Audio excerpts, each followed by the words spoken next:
하나님은 보석보다 귀한 지혜를 선물해 주시기를 원하십니다. 보석은 작지만 가치가 있습니다. 그 이유는 보석이 진귀하기 때문입니다. 또 보석은 우리가 필요할 때 돈으로 바꿀 수도 있죠. 보석은 귀하지만 우리에게 생명을 줄 수는 없습니다. 만약에 여러분들이 외딴 섬에 들어간다면 씨앗을 가지고 들어가겠습니까? 아니면 다이아몬드를 한 움큼 가지고 들어가시겠습니까? 이런 질문하면 둘 다 가지고 들어가겠습니다. 이런 분 계신데 그러지 말고 그 중에 하나만 가지고 들어간다면 씨앗을 가지고 가야죠. 왜냐하면 씨앗을 심어야지 우리가 양식을 삼을 수 있기 때문입니다. 어떤 분들이 다이아몬드를 찾기 위해서 먼 길을 떠났습니다. 사막길에 다이아몬드를 찾기 가는 길에 이제 목이 너무 말라서 가지고 있던 물을 다 마셔버리고 물을 찾습니다. 마침 발 앞에 보니까 물이 담긴 것 같은 수통이 보였습니다. 너무 반가워서 수통을 열고 마시는 순간 물이 쏟아진 게 아니라 다이아몬드가 쏟아졌습니다. 물이 없어서 죽었습니다. 보석보다 소중한 건 지혜인데 지혜는 많은 축복과 함께 우리에게 생명을 주기 때문이죠. 또 영원한 생명까지 선물해 주는 것이 지혜입니다. 지혜의 본체가 예수 그리스도시기 때문이죠. 잠언 3장 13절 18절을 보면 잠언의 지혜 찬가, 지혜를 노래하는 노래가 기록되었습니다. 지혜를 얻은 자와 명철을 얻는 자는 복이 있나니 이는 지혜를 얻는 것이 은을 얻는 것보다 낫고 그 이익이 정금보다 나옵니다. 지혜는 진주보다 귀하니 내가 사모하는 모든 것으로 이에 비교할 수 없도다. 그의 오른손에는 장수가 있고 그의 왼손에는 부귀가 있나니 그 길은 즐거운 길이요 그의 지름길은 다 평강이니라. 지혜는 거둔 자에게 생명나무라 지혜를 가진 자는 복되도다. 지혜를 가진 게 복이 있죠.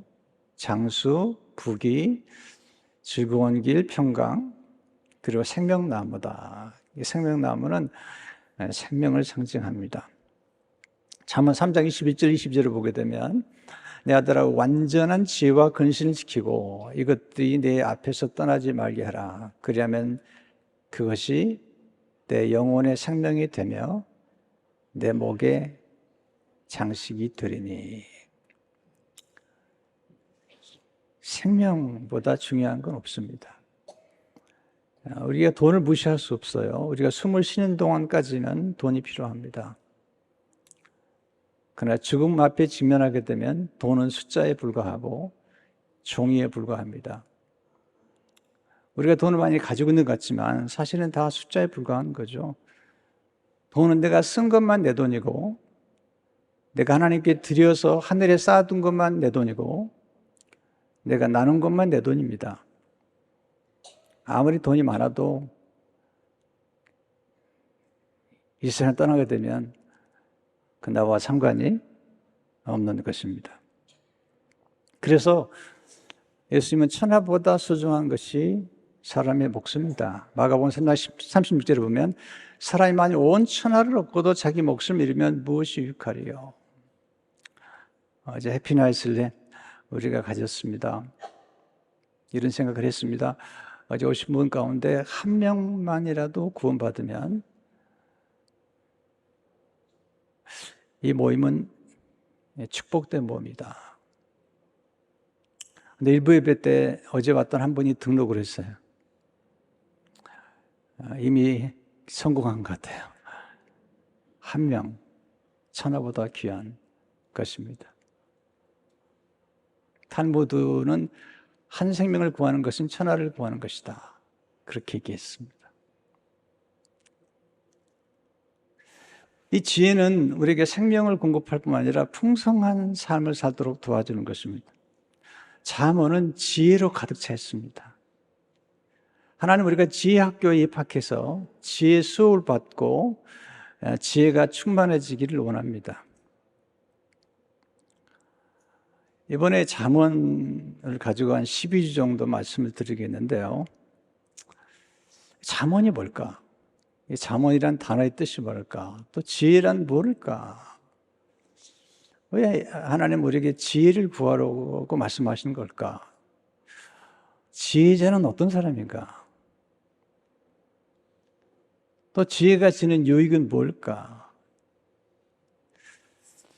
어떻게 지혜로운 사람이 될 수 있을까? 이런 질문을 가지고 우리가 한 12주 정도 같이 공부하면 좋겠습니다. 첫째로, 하나님이 지혜의 원천이십니다. 하나님이 지혜의 원천이라는 사실을 1절에서 보여줍니다. 다윗의 아들 이스라엘 왕 솔로몬의 잠언이라. 이 다윗은 하나님이 세운 사람이죠. 다윗은 지혜로운 사람이에요. 그는 전적인 능했지만 나중에 보면 그는 정말 지혜로운 사람이에요. 잠언 3회상 18장 5절을 보게 되면 다윗은 사울이 보내는 곳마다 가서 지혜롭게 행하며 사울이 그를 군대의 장으로 삼았더니 온 백성이 합당히 여겼고 사울의 신하들도 합당히 여겼더라. 보내는 곳마다 가서 지혜롭게 행했어요. 네. 사무엘 18장 14절에 보게 되면 다윗이 그의 모든 일을 지혜롭게 행하니라. 그 다음에 비밀이 나오죠. 여호와께서 그와 함께 계시니라. 하나님이 함께 하셨기 때문에 다윗이 지혜로웠고요. 그 아들이 이스라엘 왕이 된 거죠. 그게 솔로몬이죠. 그런데 이스라엘 백성들에게 진정한 왕은 누굴까요? 하나님이십니다.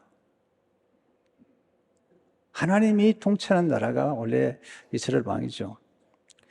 이스라엘이라는 뜻은 하나님이 다스리신다 라는 뜻을 가지고 있습니다. 이스라엘은 하나님이 다스리는 나라인데 사람들이 왕을 원하니까 하나님이 이제 왕을 세워주신 거죠. 하나님께서 전쟁에 능했던 다윗, 그는 물론 지혜자였죠. 시편도 지혜서라고 얘기하는데 다윗이 쓴 시를 보면 정말 지혜가 충만합니다. 그러나 하나님께서 솔로몬을 세우시죠. 솔로몬이란 이름 속에는 샬롬, 평강이라는 뜻이 있어요. 솔로몬은 평강의 사람이죠. 전쟁 때는 지혜 문학이 이게 발달하지 않습니다. 평화로울 때 문학과 예술이 발달하죠. 그러니까 솔로몬 때에 아주 왕성한 문학과 예술과 그리고 지혜가 주어진 것입니다. 근데 솔로몬이 하나님 앞에 일천번제를 드렸을 때 하나님께서 찾아오셔서 묻습니다. 내게 무엇을 줄꼬? 그때 솔로몬이 정말 중요한 걸 구합니다. 그리고 지혜롭게 구합니다. 역대 1장 10절을 보게 되면 주는 이제 내게 지혜와 지식을 주사 이 백성 앞에서 출입하게 하옵소서. 이렇게 많은 주의 백성을 누가 능히 재판하리까 하니.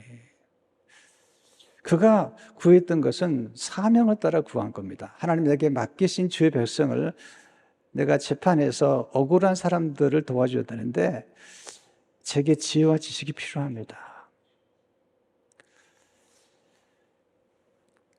솔로몬이 하나님께 지혜와 지식을 구했을 때 너무 기뻐하셨습니다. 지혜란 뭐죠? 지혜란 분별력입니다. 지혜란 올바른 판단 능력입니다. 지혜란 올바른 선택할 수 있는 능력이죠. 지혜란 문제를 분별하고 문제를 해결하는 능력입니다. 지도자에게 반드시 필요한 것이 지혜입니다. 원래 지혜란 자기를 위해서 구하는 게 아닙니다. 지식도 물론 배워서 남을 줘야 되지만 상당히 많은 경우에 지식은 자기를 위할 때가 많지만 지혜는 원래 본질적으로 사명을 위해서 남을 유익하기 위해서 주어진 것이죠. 하나님의 성품이 닮은 게 지혜잖아요. 그러니까 솔로몬은 하나님 앞에 지혜와 지식을 구하는 가장 중요한 이유는 뭐냐면 내게 맡겨진 사명을 완수하기 원합니다. 우리가 하나님 앞에 기도할 때 우리의 사명을 따라 구하는 것이 가장 지혜로운 기도입니다. 하나님께서 그에게 지혜와 지식뿐만 아니라 그가 구한 그 이상으로 엄청난 복을 덤으로 주셨어요. 역대 1장 11절 12절을 보게 되면 하나님 솔로몬에게 이르시되 이런 마음이 내게 있어서 부나 재물이나 영광이나 원수의 생명 멸하기를 구하지 아니하며 장수도 구하지 아니하고 오직 내가 내게 다스리게 한 내 백성을 재판하기 위하여 지혜와 지식을 구하였으니 그러므로 내가 내게 지혜와 지식을 주고 부와 재물과 영광도 주리니 내 전에 왕들도 이런 일이 없었거니와 내 후에도 이런 일이 없으리라 하시니라. 솔로몬은 지혜로운 사람이죠. 지혜로운 사람은 자신의 사명에 필요한 것을 간구합니다. 지혜로운 사람은 정말 소중한 것을 구합니다. 지혜로운 사람은 우선순위를 아는 사람이죠. 가장 소중한 것을 얻으면 나머지 복은 저절로 따라옵니다. 주님이 지혜자시잖아요. 너희는 먼저 그의 나라와 그의 의를 구하라. 그럼 이 모든 것을 너에게 더하시리라. 그렇게 말씀하셨어요. 하나님이 솔로몬에게 지혜를 주셨는데 그 당시에 전 세계 사람보다 탁월한 지혜를 주신 겁니다. 열왕기상 4장 29절에서 34절을 보게 되면 하나님이 솔로몬에게 지혜와 총명을 심히 많이 주시고 또 넓은 마음을 주시되 이 넓은 마음이란 배우는 마음, 열린 마음이에요. 어떤 분은 배우려고 하지 않잖아요. 어떤 분은 고정관념에 딱 갇혀 있잖아요. 그게 넓은 마음이 아니에요. 바닷가에 머리같이 하시니 솔로몬의 지혜가 동쪽 모든 사람의 지혜와 애굽의 모든 지혜보다 뛰어난지라. 보세요. 세상 사람들도 지혜가 있어요. 동쪽 사람들, 애굽 사람들도 지혜가 있습니다. 그들보다 뛰어났어요. 그는 모든 사람보다 지혜로워서 에스라 사람 에단과 마올의 아들 헤만과 갈골과 다르다보다 나음으로 그의 이름이 사방 모든 나라에 들렸더라. 그가 잠언 3,000가지를 말하였고 그의 노래는 1,005편이며 그가 또 초목에 대하여 말하되 레바논의 백향목으로부터 다음에 나는 우슬초까지 하고 그가 또 짐승과 새와 기어다니는 것과 물고기에 대하여 말한지라. 사람들이 솔로몬의 지혜를 들으러 왔으니 이는 그의 지혜 소문을 들은 천하 모든 왕들이 보낸 자들이니라. 여기서 중요한 말씀은 4장 29절의 말씀이에요. 하나님이 솔로몬에게 지혜와 총명을 심히 많이 주시고 하나님이 주신 거죠. 그러니까 솔로몬이 주신 그 지혜와 잠언은 하나님이 주신 거죠. 그러니까 지혜의 원천은 하나님이시죠. 지혜란 지혜의 원천 되시는 하나님을 아는 것입니다. 지혜란 지혜의 원천 되신 하나님을 가까이 하는 것입니다. 우리 인생은 누구를 가까이 하느냐에 따라서 결정이 되죠. 지혜란 지혜의 원천 되신 하나님께 머무는 것입니다. 자꾸 우리는 하나님께 머물러야 돼요. 지혜란 누구를 가까이 하며 무엇을 추구해야 하는 것을 아는 것입니다. 지금 말씀드리겠지만 잠언에 보면 지혜로운 자와 동행하면 지혜를 얻고 미련한 자와 동행하면 해를 받느니라. 그렇게 말씀하고 있잖아요. 그러니까 지혜의 원천 되신 하나님과 동행하게 되면 지혜를 얻게 됩니다. 두 번째, 지혜의 유익을 아는 사람은 지혜를 갈망합니다. 지혜가 정말 우리에게 유익을 주잖아요. 2절 3절은 이렇게 말씀하고 있죠. 이는 지혜와 훈계를 알게 하며 잠언을 읽게 되면 지혜와 훈계를 알게 하며 명철의 말씀을 깨닫게 하며 지혜롭게 공의롭게 정의롭게 정직하게 행할 일에 대하여 훈계를 받게 하며 이게 굉장히 우리에게 유익을 주는 거예요. 지혜도 유익을 주고 훈계도 유익을 주고 명철도 유익을 주죠. 그리고 공의, 정의, 정직 이게 우리에게 정말 유익을 주는 것입니다. 알게 하며 깨닫게 하며 행할 일에 대하여 훈계를 받게 하며. 지혜는 아는 것, 깨닫는 것, 행할 일에 대해서 훈계를 받는 것과 연결이 되어 있습니다. 단어 공부를 좀 해야 됩니다. 첫날이기 때문에. 잠언이라는 이 영어 단어는 proverb 두 단어의 뜻인데요. 프로와 verb의 합성어입니다. 프로라는 말은 앞에라는 뜻입니다. verb라는 말은 말이라는 뜻이 말. 잠언이란 미리 앞서서 경계하는 말이죠. 또 verb는 동사라고 우리가 하잖아요. 무엇인가를 행동하게 하는 말이죠. 움직이게 하는 말이죠. 잠언이라는 말을 사전에 찾아보니까 교훈이 되고 경계가 되는 짧은 말, 이게 이제 잠언이라는 뜻인데요. 어떤 사람이 지혜로운 사람인가? 지혜란 배운 것을 행동하는 것을 의미해요. 지혜란 배운 것을 실천하는 능력이죠.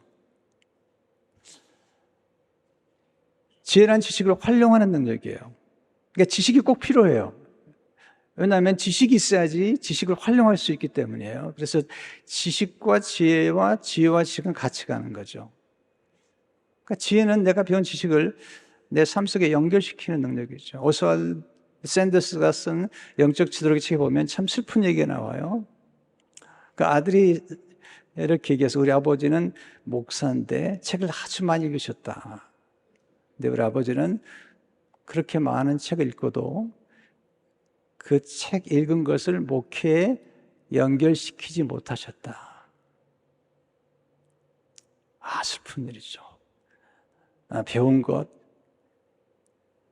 깨달은 것을 삶 속에 연결시키지 못했다는 거예요.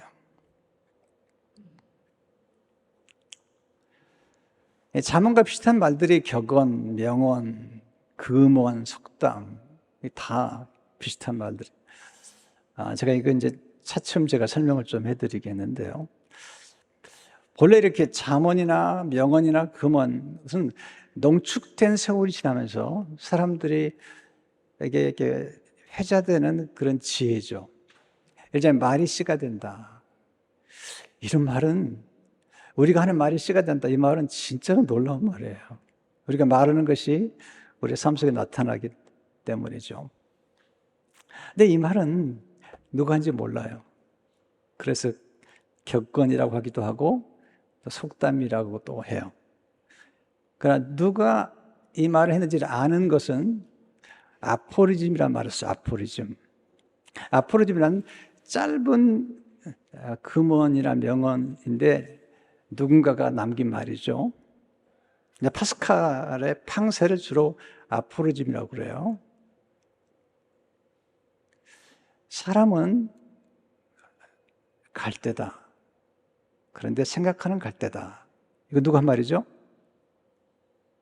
답을 드렸는데 파스칼이란 말이죠. 이걸 아포리즘이라고 그러죠. 내 자신을 알라. 누가 한 말이죠? 네, 우리가 어떤 말을 들었을 때 이건 누가 한 말이랑 알면 그건 아포리즘이라는 표현을 쓰죠. 저는 이렇게 단어를 공부할 때 한문을 같이 공부하는 걸 참 좋아해요. 잠언이라는 한문이 재밌어요. 바늘잠. 바늘을 꼭 찌르잖아요. 이게 잠이에요. 말씀은 바늘처럼 꼭 찌르는 말이에요. 무감각한 사람들에게 자극을 주는 말이죠. 정신을 차리게 하는 말이죠. 이 말이 곧 훈계와라는 말과 연결되어 있습니다. 훈계란 가르칠 훈과 경계할 계죠. 훈계란 가르쳐 잘못된 길로 가지 않도록 경계하는 것입니다. 유혹을 물리치도록, 유혹 잘못된 길로 가지 않도록 경계하는 것. 우리 자녀 교육에서 얼마나 중요합니까? 또 우리 스스로도 얼마나 중요합니까? 얼마나 많은 사람들이 가지 않아야 될 길을 가다가 인생을 망치고 마는 것입니까? 그러니까 잠언이란 우리를 쿡 찔러가지고 우리를 깨우치고 그리고 바른 길로 돌이키도록 도와주는 것. 이게 그 성경이죠. 디모데후서 3장 16절을 보게 되면 모든 성경은 하나님의 감동으로 된 것으로 교훈과 책망과 바르게 함과 의로 교육하기에 유익하니. 지혜는 우리가 어디 있는지, 그리고 어디로 가야 되는지, 또 잘못됐다면 올바른 길로 가도록 우리를 이끌어주는 것이 지혜입니다. 길이 아니면 가지 않아야 되는데 우리 어렸을 때도 길이 아니기를 가다가 나중에 폭망한 것들을 경험하게 됩니다. 원래 지혜란 히브리어로 호크마라는 단어인데 네이버 사전에 이렇게 정의했습니다. 지혜란 사물의 이치를 빨리 깨닫고, 이게 중요한 표현이에요. 빨리 깨닫는다. 네, 이게 총명하다. 네, 순발력이죠. 사물을 정확하게 처리하는 정신적 능력이다. 여러분, 우리가 살다 보면 위기를 만나죠. 갑자기 훅 들어오는 고난과 역경과 질병, 사고들, 갈등, 이런 것들을 순식간에 처리하는, 시간이 많잖아요. 순식간에 해결해야 돼요. 위기관리. 이건 지도자가 반드시 해야 될 거예요.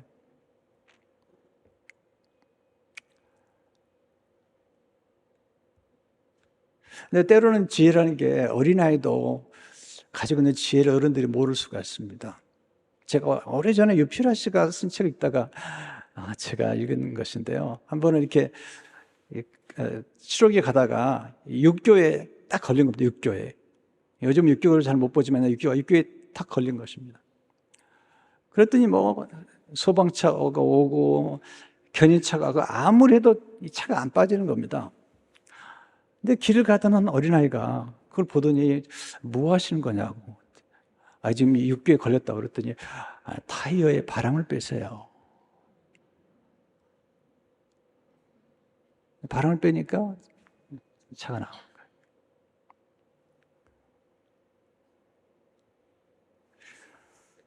두 친구가 길을 가는데 갑자기 곰이 나타났어요.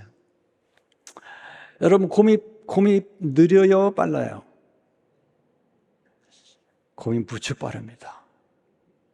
곰이 느리다는 것은 곰을 우습게 여기는 겁니다. 곰이 무척 빠릅니다. 곰이 나타나니까 한 친구가 바로 앉아서 운동화 끈을 촥 맵니다. 옆에 친구가 말합니다. 야, 곰이 얼마나 빠른데? 그랬더니 친구 하는 말이, 곰이 빠른 걸 나도 알아. 그러나 너보다만 빠르면 돼, 나는. 아직도 이해를 못 하시는 것 같은데, 이것은 친구를 버려도 좋다는 얘기가 아니에요. 제가 설명해 드린 건 뭐냐면, 지혜란 뭐냐? 순발력이라는 거죠. 순간의 위기에 어떻게 대처하느냐. 지혜는 위기 상황에서 빠르게 대처하는 능력입니다. 지혜도 배우고요, 지혜도 잘하는 겁니다. 물론 하나님이 주시지만 지혜도 잘하고 충만해지는 거예요. 이 지혜라는 한문의 합성어가 재밌습니다. 지혜는 슬기지자에 슬기로울 해가 합성한 것이죠. 그래서 슬기지자를 먼저 보면 지혜롭다를 의미하는데, 이 지는 알지와 해일의 합성어예요. 날마다 아는 것이 쌓이면 지혜로워진다는 거예요. 이 한자는 사물의 도리와 시비와 선악을 잘 판단하고 처리하는 능력과 지혜를 의미합니다.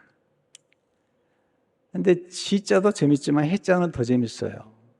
슬기로 해는 총명하다, 사리에 밝다는 뜻인데요. 사리를 밝게 분별하는 지혜가 슬기로 해자인데, 두 단어로 돼 있어요. 비해와 마음심이에요. 마음을 비자로 쓰는 거예요. 여러분, 우리가 마음을 비워야 돼요. 그리고 돌이킬 수 없는 과거를 비워야 돼요. 이게 쓰는 거예요. 그러니까 지혜로운 사람은 마음을 비우면 지혜롭게 되고, 욕심도 비우면 지혜롭게 돼요. 뿐만 아니라 돌이킬 수 없는 과거는 빨리 비워야 돼요.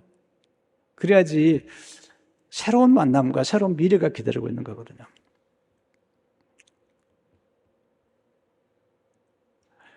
근데 이제 지혜라고 할 때 그 지식 지자 안에 보면 또 재밌는 한문이 나오는데요.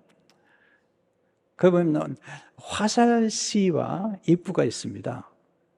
그러니까 지혜로운 사람은 화살처럼 말을 정확하게 대답할 수 있다는 거예요.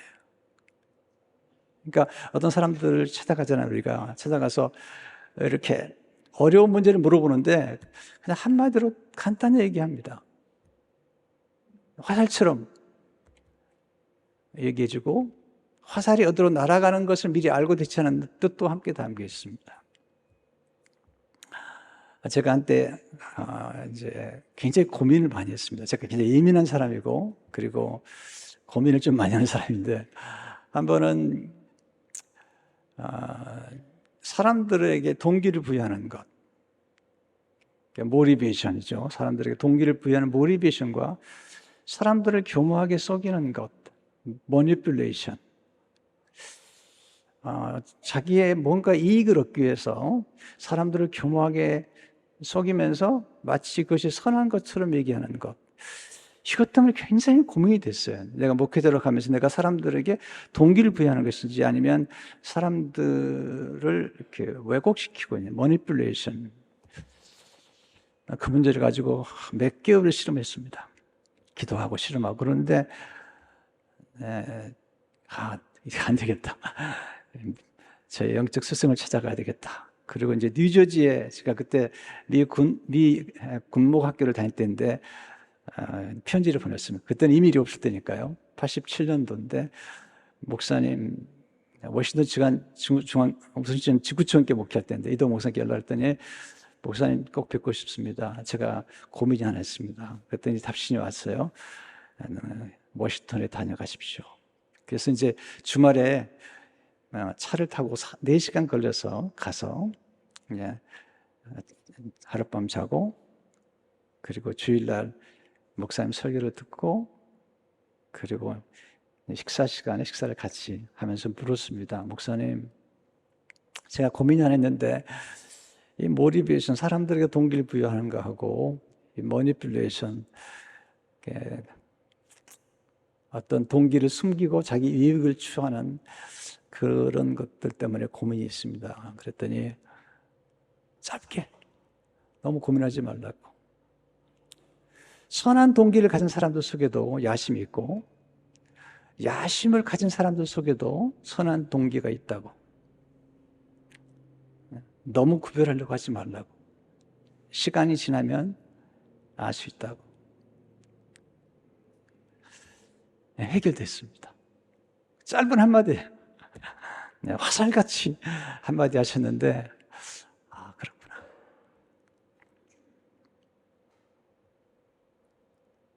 제가 너무 이렇게 좀 날카롭고 좀 그랬거든요. 그때 누가 그러더라고요. 목사님, 깨끗한 머리는 고기가 살지 않습니다. 너무 깨끗한 채 하지 마십시오. 네, 깨끗한 머리는 고기가 살지 않아요. 우리 주님의 품을 보시면요, 간음한 자, 살인한 자 다 품으시잖아요.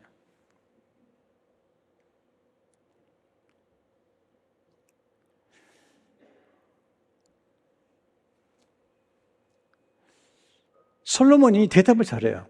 스바 여왕이 찾아와가지고 여러 가지 문제를 가지고 질문하죠.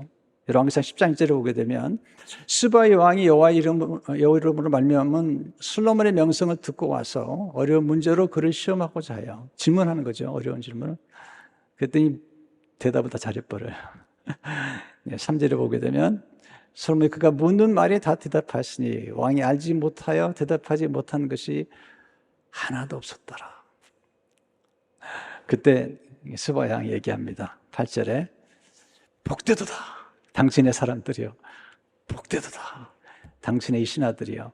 항상 당신 앞에 서서 당신의 지혜를 들으미로다.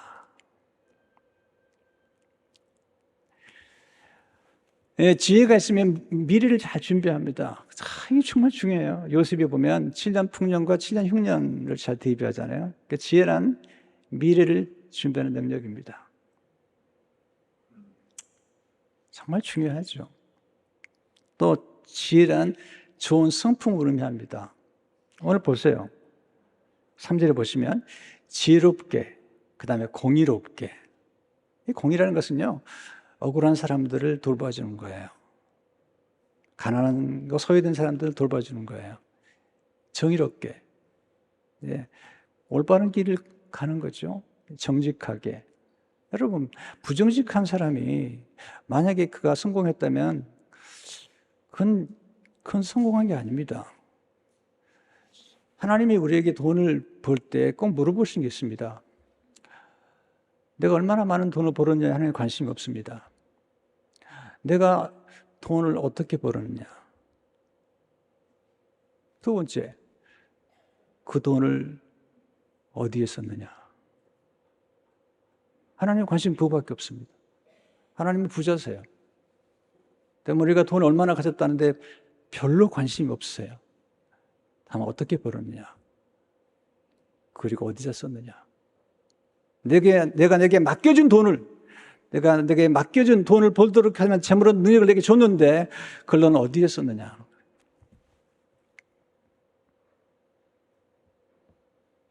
여러분, 지혜로운 사람은 불의를 도모하지 않습니다. 정직을 추구합니다. 그래서 미래가 밝아요. 걱정이 없는 거죠. 마지막으로 하나님 모든 사람이 지혜 혜택을 누리기 원하시죠. 4절에 10절에 보세요. 어리석은 자를 슬기롭게 하며 어리석은 자에게도 필요해요, 지혜가. 왜냐하면 여기서 어리석다는 말은요, 순진한 사람이에요. 순진한 사람 또는 배우기 위해서 마음이 열린 사람. 젊은 자에게 지식과 근신함을 주게 합니다. 젊은 사람들은 똑똑하지만 신중하지 않아요. 근신이란 말은 신중함, 프루던스란 뜻이에요. 지혜 있는 자는 듣고 학식이 더할 것이요. 학식이 굉장히 중요해요. 학식은 배워서 얻는 지식이에요. 하나님께서 다니엘과 세 친구에게 학문을 더해주셨다. 배워서 얻는 지식, 식견, 배워서 깨달은 것을 듣고서 얻는 통찰이죠. 명철한 자는 지략을 얻을 것이며, 지략이 중요하잖아요. 지략은 뭐냐면 어떤 문제가 생기면 많은 정보를 순식간에 종합해서 문제를 분석하고 그리고 해결책을 주는 슬기로운 계략, 이게 지략이죠. 잠언과 비유와 지혜 있는 자의 말과 고미한 말을 깨달으라. 명철이 뭐죠? 한문에 보면요, 밝을명, 밝을청입니다. 명철은 밝고 청명한 것을 의미하는데 성경은 누가 명철한 사람이가? 하나님 아는 사람. 잠언 9장 10절을 보게 되면 여호와를 경외하는 것 지혜의 근본이요 거룩하신 자를 아는 것이 명철이니라. 여기서 우리 잠언의 궁극적인 목적을 배우는데 잠언은 처음부터 끝까지 사실은 이 한 주제로 갑니다. 하나님을 경외하라는 거예요. 잠언 1장 7절을 보시면 여호와를 경외하는 것이 지식의 근본이거늘 미련한 자는 지혜와 혼계를 멸시하느니라. 하나님을 경외하는 게 굉장히 중요한 거죠. 이 경외한다는 말은 무서워 떤다는 게 아닙니다. 하나님을 존경이고 하나님의 하나님 되심을 인정하고 그리고 하나님이 모든 만물을 만드시고 이 모든 만물 속에 하나님의 솜씨가 담겨 있다는 것, 그걸 아는 것이죠. 그리고 하나님을 최우선에 두고 하나님을 경배하는 것입니다. 그래서 잠언 1장에서 시작한 이 하나님의 경외함이 마지막 장에 가면 이렇게 결론을 맺어요. 잠언 31장 33절을 보게 되면 고운 것도 거짓되고 아름답고도 헛되나 어디 여호와를 경외하는 여자는 칭찬을 받을 것이라. 그 손의 열매가 그에게로 돌아갈 것이요 그 행한 일로 말미암아 성문에서 칭찬을 받으리라. 여러분, 하나님을 경외하는 사람들은 경탄을 잘합니다. 왜냐하면 이 모든 만물이 하나님 만드셨어요. 많은 분들이 이 감탄을 잃어버렸어요. 거룩한 놀람.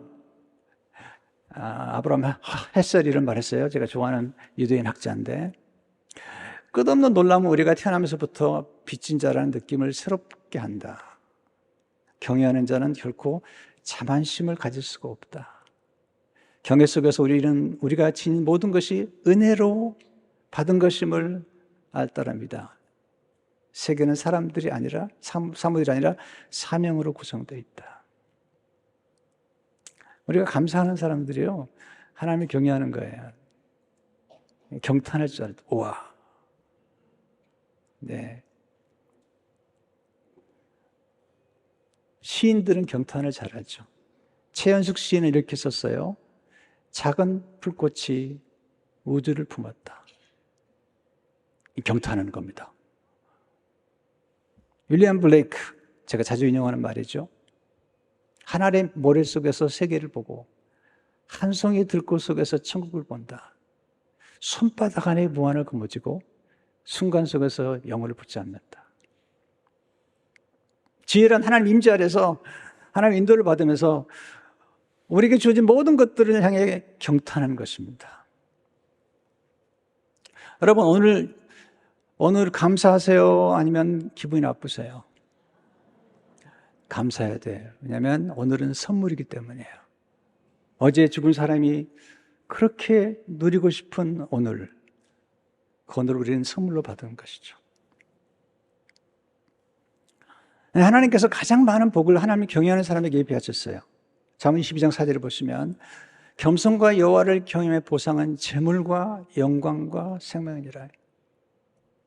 여러분, 하나님의 지혜는 창조와 구속에 담겨 있죠. 하나님의 솜씨가 창조에 담겨 있죠. 오늘 성가대 찬양이 내 설교를 미리 알았나? 시편 8편 1절에 오게 되면 여호와 우리 주여, 주의 이름이 온 땅에 어찌 그리 아름다운지요.